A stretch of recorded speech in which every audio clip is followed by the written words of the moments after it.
Hello and a very warm welcome to this mid-innings show as we talk about Australia versus England. And my goodness, when was the last time you saw Australia struggle like this? They've got a world-class batting lineup, and yet England made sure that Australia struggled. They huffed and puffed their way to 125 in 20 overs, but that was also because of some cameos from their bowlers. Batsmen completely outplayed by the England bowlers. And England bowlers and the bowling lineup that England have did not need Moeen Ali, who's been bowling so well for them in the tournament, to even bowl a single over. That's how brilliant England's performance was. Once again, Abhishek, just England stamping their authority, but you didn't expect this kind of performance from Australia. You wanted to see a little more intent.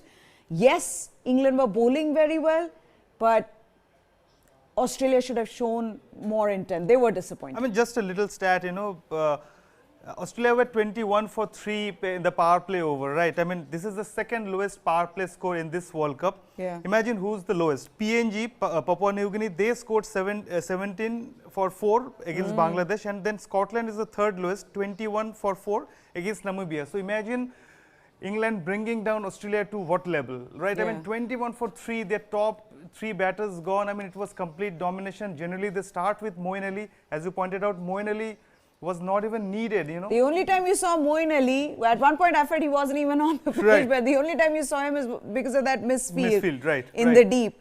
But that's how brilliant England were.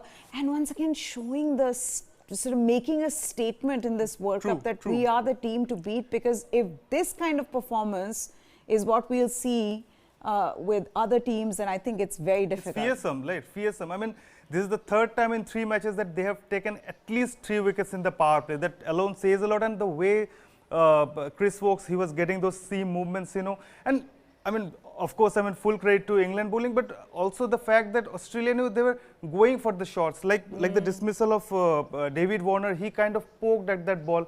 And then even Steve Smith, the ball was going wide and he went for that pull. Yeah. I mean, we saw like Aaron Finch, how he soaked up the pressure. He scored 44. He was the top scorer. But I think, I mean, you need responsibility, right? I mean, when you lose 3 wickets or 2 wickets in the first 2-3 overs, you need to show some kind of responsibility. Had it not been for those cameos by Mitchell Starc, Pat Cummins, Ashton Agar, I mean, they were staring at a double-digit total. Absolutely. And I think a lot of questions will also be asked about the selection here. Mitchell Marsh, as we spoke about in the pre-match show, in the form of his life, 375 runs in the last 6 months, scoring 50s and 40s. He has really been in tremendous form, and you leave him out.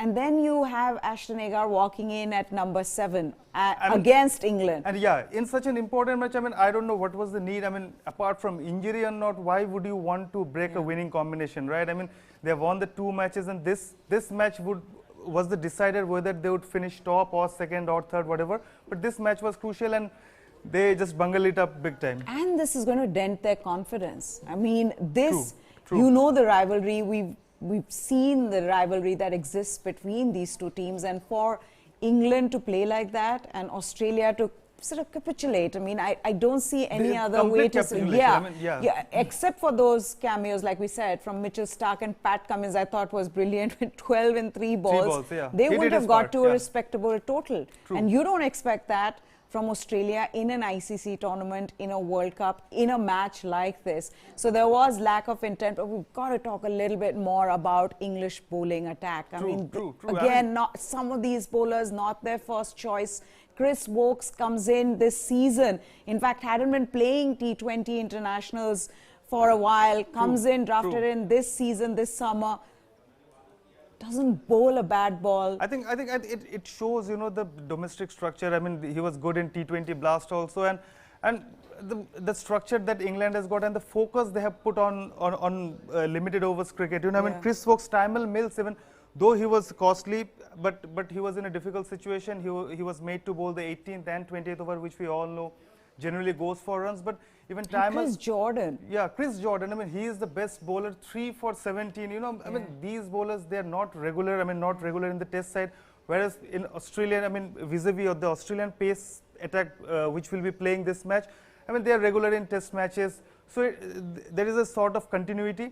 But in England, that sort of continuity is not there, and yet they are performing. I mean, it's brilliant. It shows the confidence that they have and the assessment that they make of the conditions. Though I wonder why they wouldn't get Moeen Ali to bowl even one over. I don't know the reason behind it. I know your other bowlers are doing the job, but would they not have been tempted, given how good Moeen Ali has been on these pitches against some of the oppositions? I mean, you would at least want to try him out for one over, right? And I mean, see, maybe he could have gotten wickets. Maybe they could have got them down to under 100. Only sort of logic that I can think of is Australian batters. They were, I mean, thoroughly struggling against the movement that England pacers were getting. So I think Morgan thought that maybe, okay, let's try. But Adil Rashid also bowled really well. Adil Rashid bowled really well, and Liam Livingstone bowled really well. Right? I mean, it was strange that you were using a part-timer, but you were not using your best bowler.